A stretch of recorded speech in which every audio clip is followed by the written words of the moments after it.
सुप्रभात प्यारे बच्चों, हिंदी की कक्षा में आपका हार्दिक स्वागत है। आज आपकी जो परीक्षाएं समाप्त हो गई हैं और उसके बाद आज आपकी पहली कक्षा है और ये आपका हिंदी वाचन जो है प्रतियोगिता का सप्ताह है। तो इस प्रतियोगिता में आप सभी प्रतिभागियों का स्वागत है, हार्दिक स्वागत है। और बच्चों, आज हम जिस पाठ का वाचन आपसे करवाएंगे वो पाठ है नाना साहब की पुत्री देवी मैना को भस्म कर दिया गया। ठीक है बच्चों, और इस पाठ की अगर मैं बात करूं तो वाचन से पूर्व इसका आपको परिचय देना बहुत जरूरी है। तो इसके अंतर्गत जो सार है, कथा का जो विषय वस्तु है वो क्या है कि इस पाठ में देश के उन महान और वीर लोगों के बारे में बताया गया है जिन्होंने 1857 में अपने योगदान से पहली स्वतंत्रता की लड़ाई के बीज बोए। इसमें नाना साहब तथा उनकी पुत्री मैना का उल्लेख मिलता है। नाना साहब ने आजादी का बिगुल बजा दिया था, इसके लिए उन्होंने अपना घर छोड़ दिया। ऐसी ही साहसी उनकी पुत्री थी, उसने अपने घर के लिए स्वयं की आहुति दे दी, मगर भागी नहीं। वह एक अदम्य साहस वाली बालिका थी। तो यहाँ पर आपको परिचय दिया गया है पाठ के सार का, उसके प्रतिपाद्य का।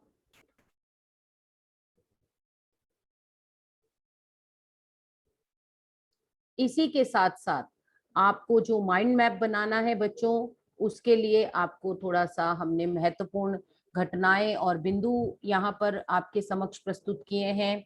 महत्वपूर्ण घटनाएं क्या हैं यहाँ पर कि 1857 के विद्रोह के असफल होने का उल्लेख यहाँ दिया गया है।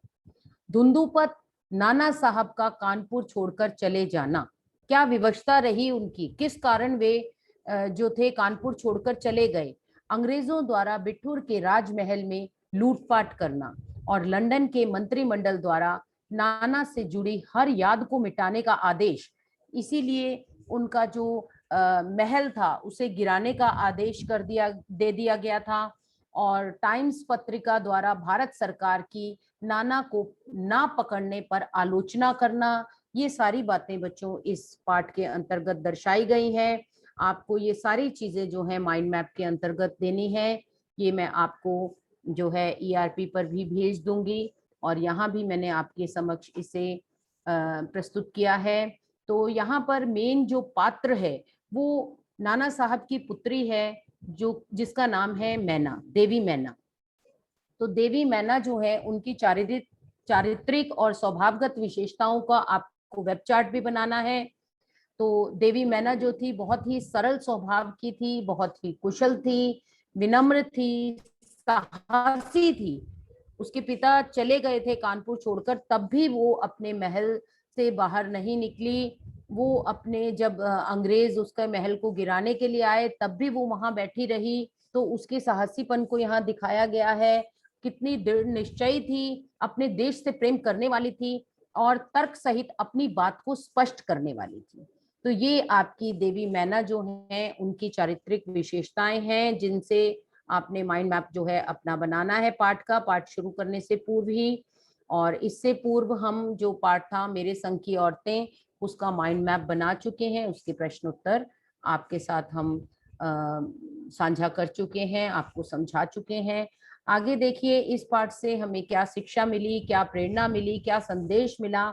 यह पाठ शिक्षा देता है कि हमें अपनी क्षमताओं का पूरा लाभ उठाना चाहिए। यह पाठ हमें अपने देश तथा लोगों का आदर करने की सीख देता है। यह पाठ हमें मैना के जीवन से प्रेरणा लेने की सीख देता है और हमें अपने गौरवपूर्ण इतिहास के दर्शन करवाता है।